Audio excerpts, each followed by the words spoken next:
Ugly little boys, a boy's attempts at murder, and parents committing felonies. What a holly jolly Christmas! This is Popcorn Recap, and today we'll be unwrapping a 2021 American Christmas comedy film called Home Sweet Home Alone, an ill-received Disney reboot of the Home Alone classics. In this reboot, we follow 10-year-old Max Mercer and his Christmas miracle of unknowingly being left home alone when his family travels to Tokyo. But the most wonderful time of the year is nearly torn apart when his neighbors Jeff and Pam Mackenzie get into the Christmas spirit to break into his home in an attempt to steal back a valuable doll. At their house, couple Jeff and Pam Mackenzie work together in trying to sell their home. Another couple is potentially interested in purchasing it, but when they plan to check the nearby school and tear down the living room walls, Jeff's blatant dishonesty in the poor schools and advice against ill construction ideas scares them off. Honesty is never a part of making a sale. Eventually, our chubby 10-year-old protagonist Max Mercer and his mother Carol make an appearance, with Max whining about needing to use a restroom.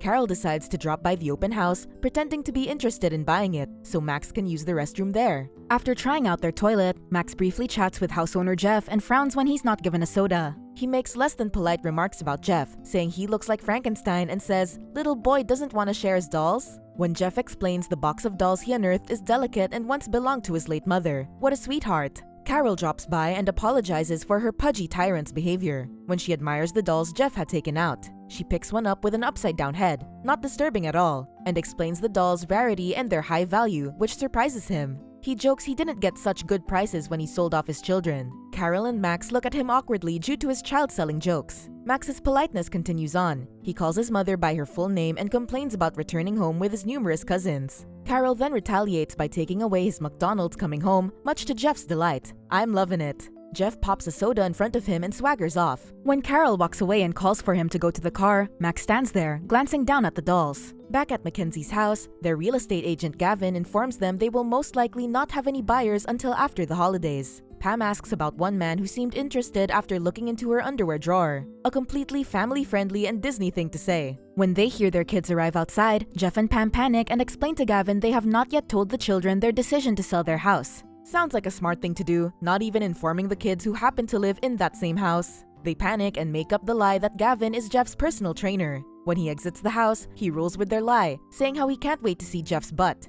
Well, Jeff's butt is looking a little nice and plump. Max Mercer is ignored by his cousins back at their own home. His father steps on a Lego and complains it's the most painful thing in the world, which wasn't even necessary to say. Somewhere in Disney Studios must be their first rule of cinema on a golden plaque. Tell, don't show. Max tries to cope during the insanities at his home. His whole family prepares to leave for Tokyo, Japan for Christmas, with all the other children screaming and wreaking havoc. He tries to talk to his mother despite seeing her have a frustrated conversation on the phone, and then wonders why his mother yells at him to stop when he shouts for her attention like the child he is. Smart kid. Max wishes he was alone and hides in their garage-parked car for peace. Jeff and Pam talk about selling the house, and Pam tries to tell him to get on board with her and not discourage their sellers from buying. Still on a job hunt and Pam's salary alone not being enough to keep their home, Jeff reluctantly agrees. To make the holidays much more cheerful, they wake up in the middle of the night to Jeff's obnoxious brother Hunter, his wife May, and their son Ollie, to stay for Christmas. Because showing up in the dead of night without warning people is the best present you can give.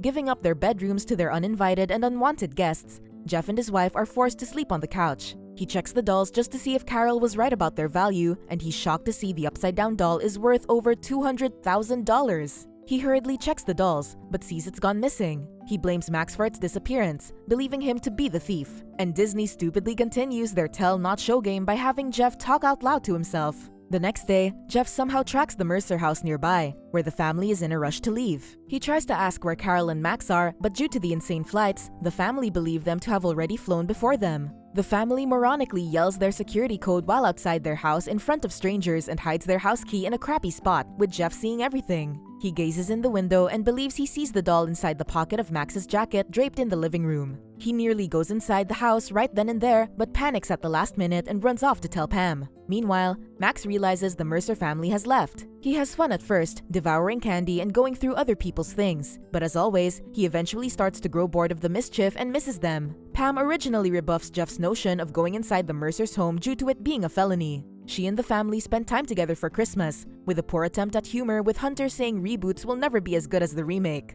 Good job, Disney. Showing yourself aware of your own crappy movies and not giving a crap. Congratulations, you played yourself. Pam realizes how fond she is of their house, and she and Jeff decide to commit a felony anyways and break into the Mercer home like the geniuses they are. Overhearing them talk about grabbing an ugly little boy to sell, Max assumes they are talking about Max to kidnap and sell off. If only. Max thinks to scare them away by calling the police, and Officer Buzz McAllister arrives, an old remnant of a now destroyed classic. Pam diverts him with bad jokes and flirtation. Max watches this but does not stop the officer. Now fearful his parents may go to jail for leaving their child alone. At Tokyo, Carol realizes Max was left behind due to her family's terrific organization skills. She buys a ticket to head back, eager to return to her isolated Teletubby. The Mackenzies go to church the next day, as if that'd undo their intentions to break into their neighbor's house. Gavin tells them they have a buyer, but they must decide ASAP, putting even more pressure on them. Max arrives at the church just like the original movie, but with less than saintly intentions of taking from the toy giveaway hosted by the church. Jeff sends his son Chris to give away his water gun, and Chris and Max talk about their situations. Sympathetic, Chris gifts him his water gun.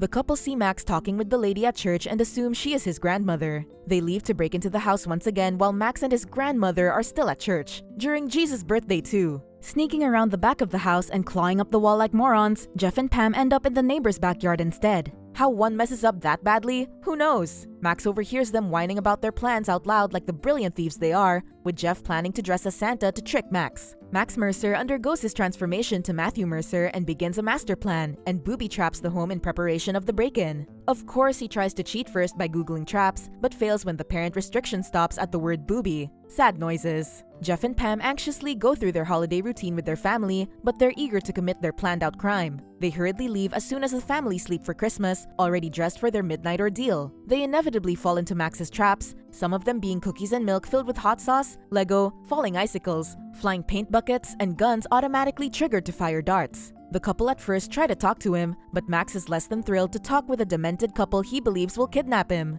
Rolling low on intelligence, they go through the house and walk into every trap set. Fed up, Jeff chases Max down, but is unsuccessful. Max traps them in his living room, holding them at gunpoint with a gun loaded with pool balls. They eventually admit defeat and beg him not to fire any more pool balls and plead with him that they only wish to talk. Funny, considering you were hell-bent on breaking and entering another family's home, Pam. Max refuses and cries why he would talk to a couple that want to kidnap and sell him off. Jeff and Pam explain they only want the doll, but soon realize all that he stole was one of the sodas Jeff denied him, and not the doll they assumed he stole. Realizing their misunderstanding and eventually learning that he is alone and not with a grandmother, the two parents soften. They apologize to him and explain their terrible assumption. Pam promises him they will take care of him until his parents arrive, and Max thanks them. A wholesome but sudden change of attitude in less than 5 minutes that the audience is somehow supposed to accept. They bring Max home. When you can't steal a child doll, steal a real one instead. This entire movie is just Jeff and Pam being stupid. They awkwardly explain the situation to their family, and Jeff and Pam's children only learn then that their house is being sold. Merry Christmas, kids! After the explanation, however, they realize the only thieving child to blame for was Ollie, who had stolen the doll the entire time. The menace yeets it into the air like a maniac, and Jeff and Pam lunge to save it, but fail to do so. Max slides in to help safely retrieve it before it shatters. The Mackenzies rejoice in now being able to keep their own home. The doorbell rings. Carol arrives to pick up Max, embracing him happily. She thanks Jeff and Pam for taking care of her son when her own crappy family failed to do so, and the two exit to return back home.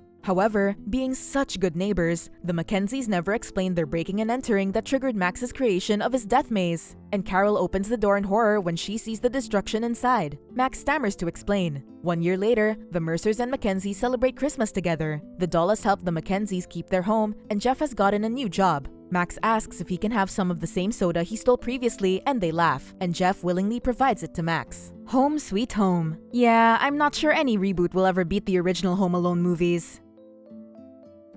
Subscribe for more videos like this. Turn on notifications and leave a like. It really helps the channel.